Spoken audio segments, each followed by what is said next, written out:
Hello, everyone, and welcome to Spiritual Conversations on the Couch with Allie O'Shea. Today, I have my beautiful guest, Christian Cadillo, with us. Hello, Christian. Hi, Allie. How are you? I'm good, thanks. How are you doing? I'm doing good. Great. I'm certainly just going to take a moment if everybody is on here at the moment. Hello and welcome. I'm just going to take a moment to share this out before we get started and diving right into Christian and who she is and what she's all about and her near-death experience, of course, we're going to talk about as well. So hold tight, guys, while I share this live and just out to some groups. It'll just take a couple of moments.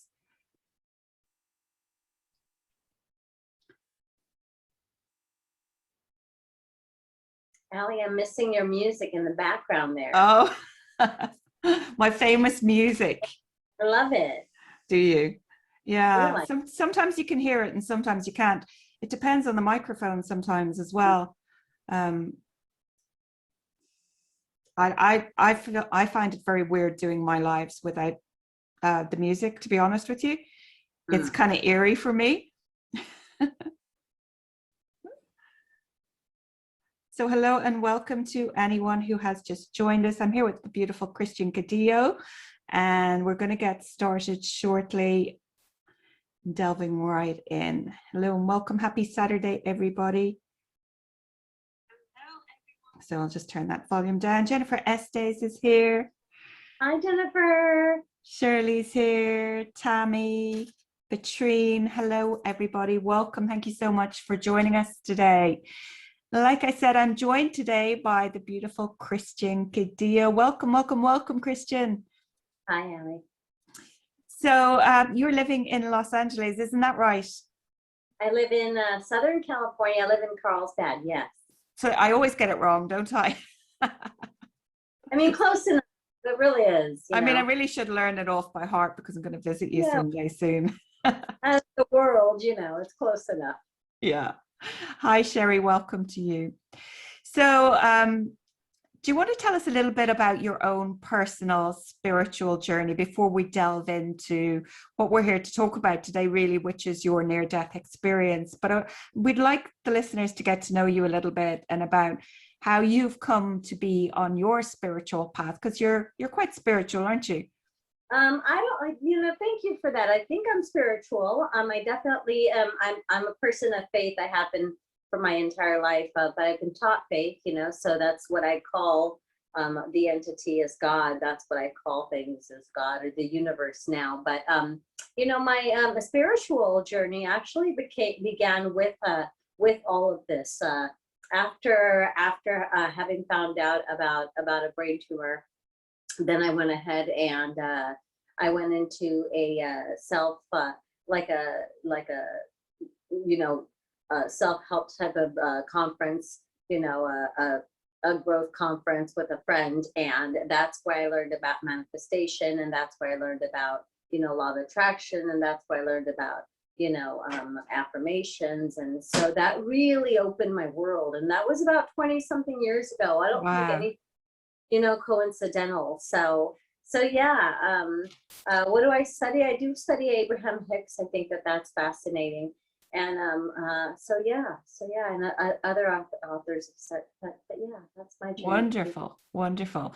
So you said you had a brain tumor. Is that what led into your near-death experience, Christian, or was that something totally different? They don't know. They don't know if one thing is correlated with the other, but they think that I think that that's what it was. I don't know what else it could be, and I never had any idea that I had any sort of a brain tumor until the incident. So yeah. Wow. Okay, so let's go there. Let's talk about what happened. How old were you when you discovered that you had a brain tumor? I was 23. Wow. 23 years old, so fairly young. Yeah. Yeah. You're still young. Old enough, yeah. So you found out. How did you find out? Were you having headaches? Did you collapse? No, I wasn't having any symptoms whatsoever. I was making, and that's what happened. That's the whole thing is one sequence. I was making breakfast potatoes. I was just standing there slicing up potatoes and feeling fine. I'm very healthy. I'm a very healthy person. And my stomach started feeling really upset and started just really turning. I mean, really turning. And got really hot. And I was like, oh my gosh. And I then lived with a boyfriend and I went to the couch and I said, I don't feel very well. And then as far as I was concerned, everything went black. He Right. said fell backwards and that I went into convulsions. He said that I went into like a seizure.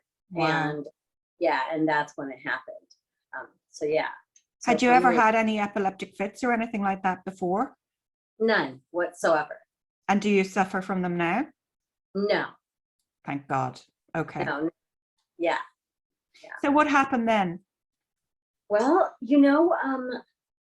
it's exactly as they say that's going to be. You actually do fall in. It goes. Everything goes black. You see your life before you in less than 30 seconds, and I mean your entire life from like in the womb, like interwomb to like birthing to like your father to like your mother to like you're a baby. You see your entire life, Allie, but Wow. in less than 30 seconds and then everything goes black. Right. And then for me, and then there was light. And it wasn't a circle of light, it wasn't a cone of light, it was just light. It was just like light encompassing. And I felt I saw the light getting brighter and brighter and brighter. But it wasn't a hole, it wasn't a circle, it was just frightening. And it almost as if you were going towards the light. So that's why it was getting brighter and brighter and brighter. Mm-hmm. I Wow. forgot. And at that point, you didn't think about anything. You don't think about family. You don't think about work. You don't think about people you leave behind. You don't think about anything. Everything is done. It's just gone. And did you see any people there from your No, life? you just feel an incredible peace. You feel an incredible amount of love, a love and a peace that I've never known before, Allie. A Yeah. peace and a love that I've never known before here. It just immense peace, just incredible love is all I knew. That's I really beautiful. do believe in God. I really do. Yeah. So you didn't hear any voices or Nothing. anything like that. Nothing. So how long do you think you were gone for? He said I was gone for about 3 minutes. Wow. And was he like trying to find a pulse and things like that? Gosh, when I came back, he was holding me and his robe was open and he was sobbing, crying, sweating profusely. He was just losing it, holding me. And I'm like, I can put a sentence together, let alone, put a word together, let alone a sentence. So did you go to the hospital after that? I did. And so they did a CT scan and they did an MRI. And then that's when everything started. And that's when they found the brain tumor. And it's humongous. It's golf ball size and it's pretty much inoperable. It's dead center in the middle of everything. But yeah, so it's still there. Oh, it's still there. Still there. Oh my goodness. Huh?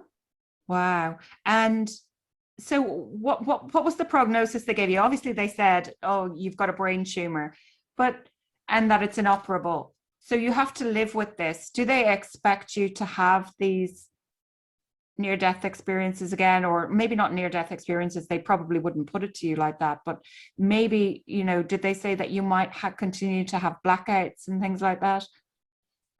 They said that if I do, that I have to go to see the neurologist or the neurosurgeon as soon as I do. And I never have had anything. I've been completely asymptomatic.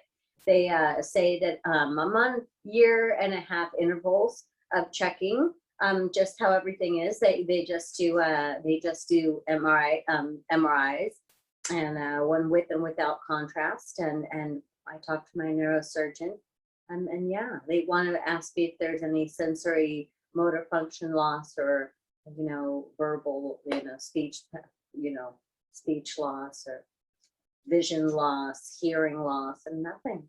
So Right. And do you think, Christian, that opened up your senses even more,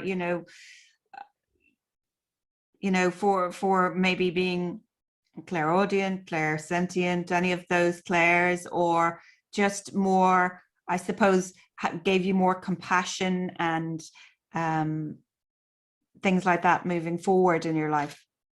I've always considered myself some sort of an empath, but I think that that's like such a silly self-diagnosis because that happens often when we want to diagnose, or when we look at any characteristics or traits, oh my gosh, that's me, whether it be good or bad. So I'm not going to say that has lended towards my being an empath, but I do feel I'm some sort of an empath. I definitely feel it definitely makes you see things differently. You're grateful to be here. Yeah. You're grateful you really are grateful to wake up. You really are grateful to see that tree. You really are grateful to breathe the air today, to be around today. You're just grateful. So true. Like, we just never know what's going to happen. Like, you were well 1 second and the next moment. Yes. Yeah. I was well. I was making breakfast potatoes. Yes. My goodness. And were you in hospital for long afterwards? No, I was there literally a day.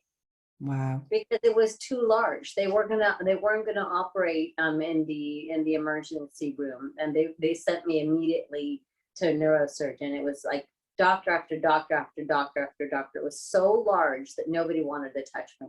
So I went to 6 doctors before I landed with my neurologist now. And his name is on the building. I mean, I don't know where else you can go from there. Yeah. And you experienced no other side effects since? No headaches, no dizziness? No. Other than I have a really strong sense, really strong olfactory sense, like really, really acute sense of hearing. I can hear really, really well. I can hear both sides of a conversation on the phone.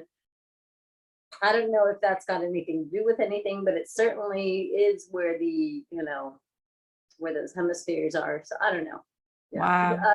Text though, like sensory motor function loss or balance loss or anything like that, no. Yeah. Jennifer Estes says, no wonder you have such a beautiful spirit, Christian. Oh, Jennifer, I love her. I know. We've got Carol Davis watching, Joelle Keane, my friend from down the road. Hello, ladies. Helen James, Leander Manling, Lynn Boucher, Michelle Laverne Corcoran, Sherry Zwarka. Hello, everybody. Welcome. So that's incredible. It's so, I've read books, Christian, on near-death experiences, and I'm really kind of upset because I lent the book to somebody and I never got the book back. It was a particular book that was really in depth about different, like they're so completely different, everybody's story, while still having some traits of the sameness, if you know what I mean, like the light and things like that.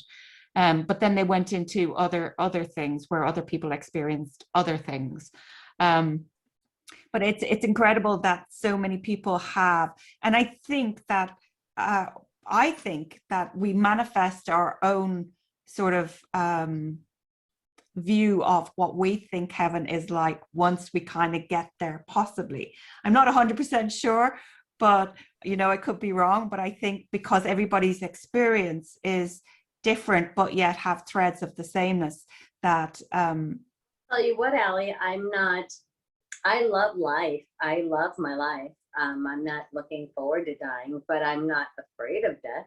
Yeah. Exactly. I know that it's good. I know that the thereafter is something good. Yeah. So I'm not afraid of it. It's also that sense of peace and that sense of love that you felt. That's a common theme, I feel, throughout all near-death experience stories, It was a peace and a love that's indescribable, Allie. It was something so strong and so real. It was so strong. I've never felt a love like that here on earth. Amazing. Mhm. Amazing. Mhm. Yeah.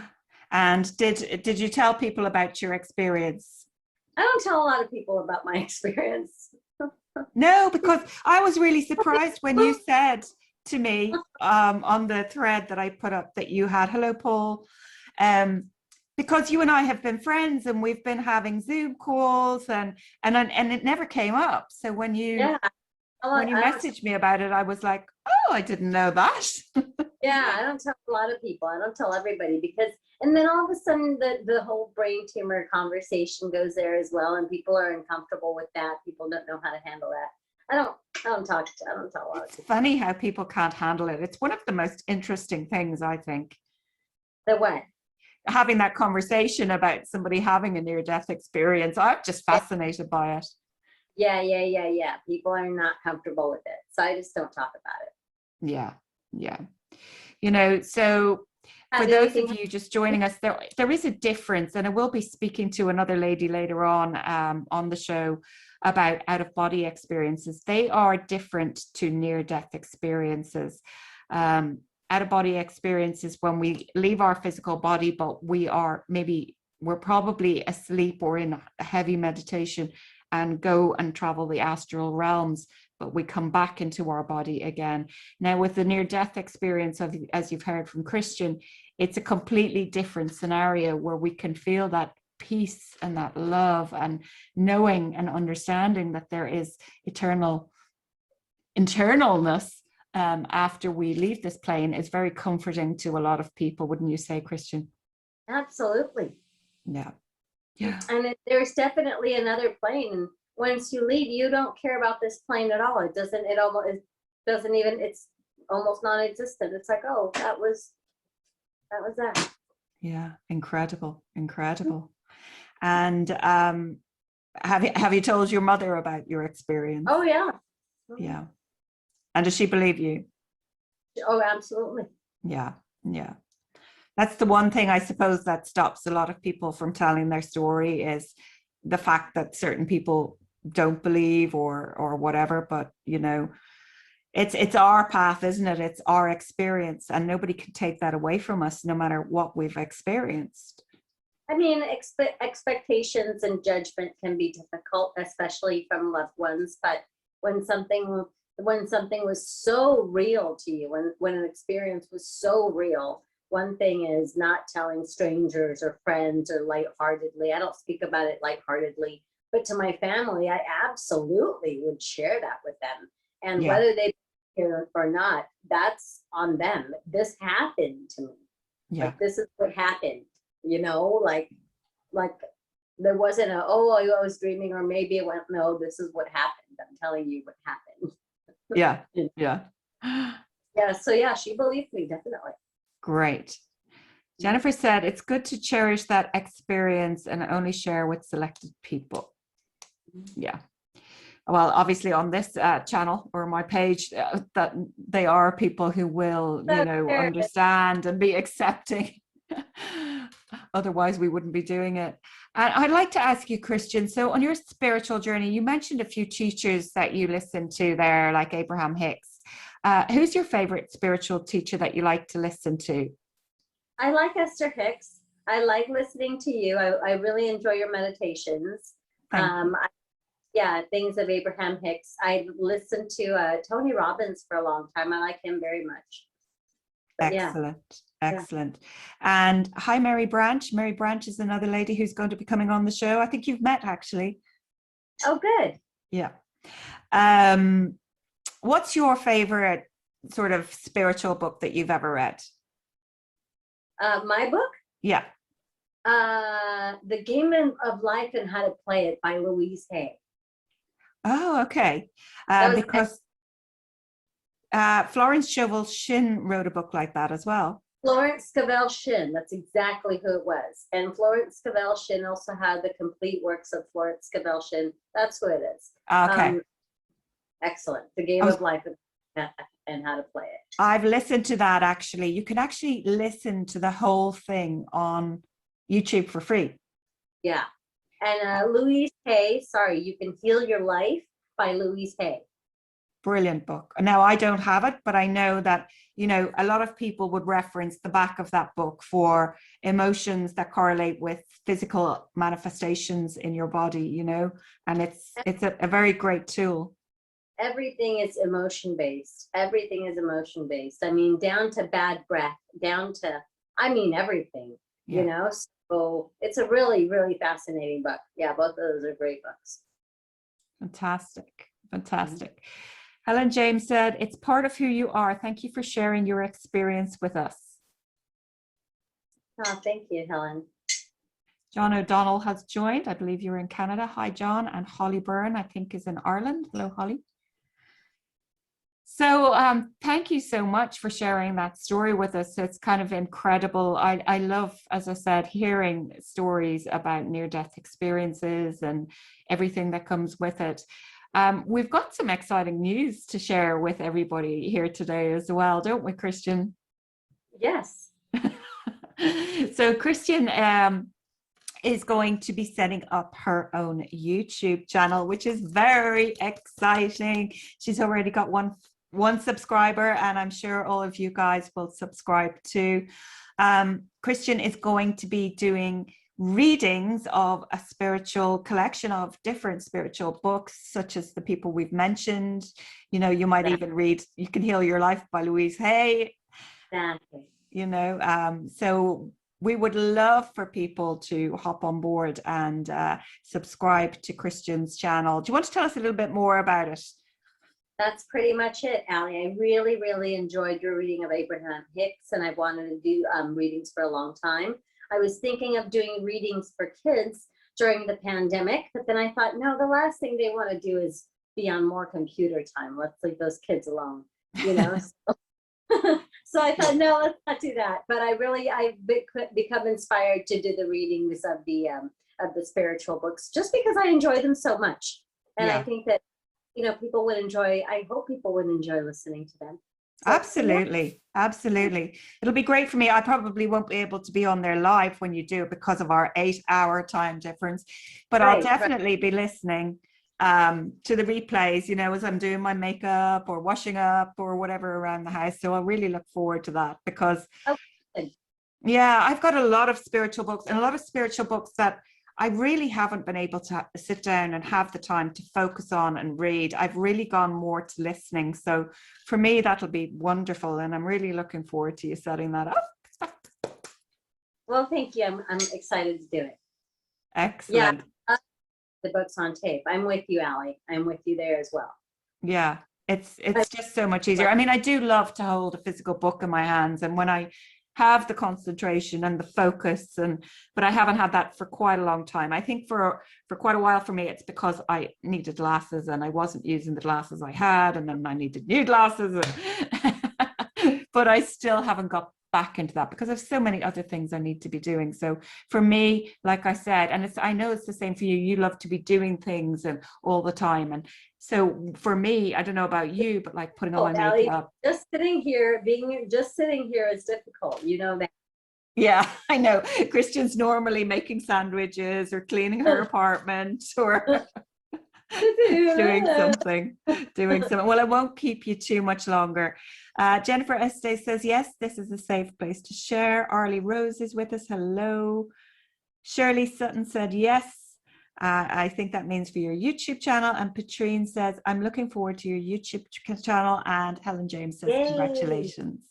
Oh, yay. Thank you. I would love to have you guys on there. Thanks. Yeah. So I tell you what, I don't know whether you request friendships from just anybody, Christian, or not. Do you? No, I don't. No.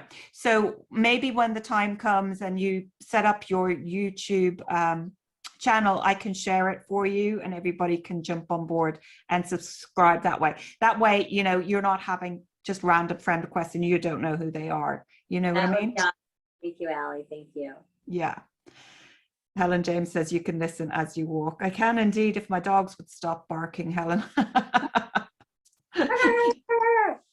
Literally, myself and Christian were just having that conversation. My dogs bark all the way out of our estate. So yeah, they're yappy little things. Even though they're not yappy, they're just barky. Well, I would love to say thank you so much for sharing your story with us today, Christian. It's quite incredible, and it's been wonderful to hear your experience of your near-death experience. Thank you for having me, Allie. Appreciate it. You're so welcome. Thank you so much. Thank you to everybody who joined today. Next week, everybody, there may not be a show. I'm having a surgical procedure on Tuesday. So if I am well enough, Michael Luman, my friend and healer, will be joining me on Saturday, but I'll post about that Thursday or Friday during the week. I'll let you know.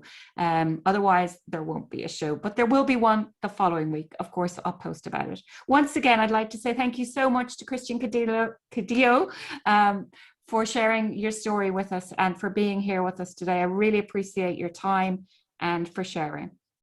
Thanks, Allie. Thank you. Bye, everybody.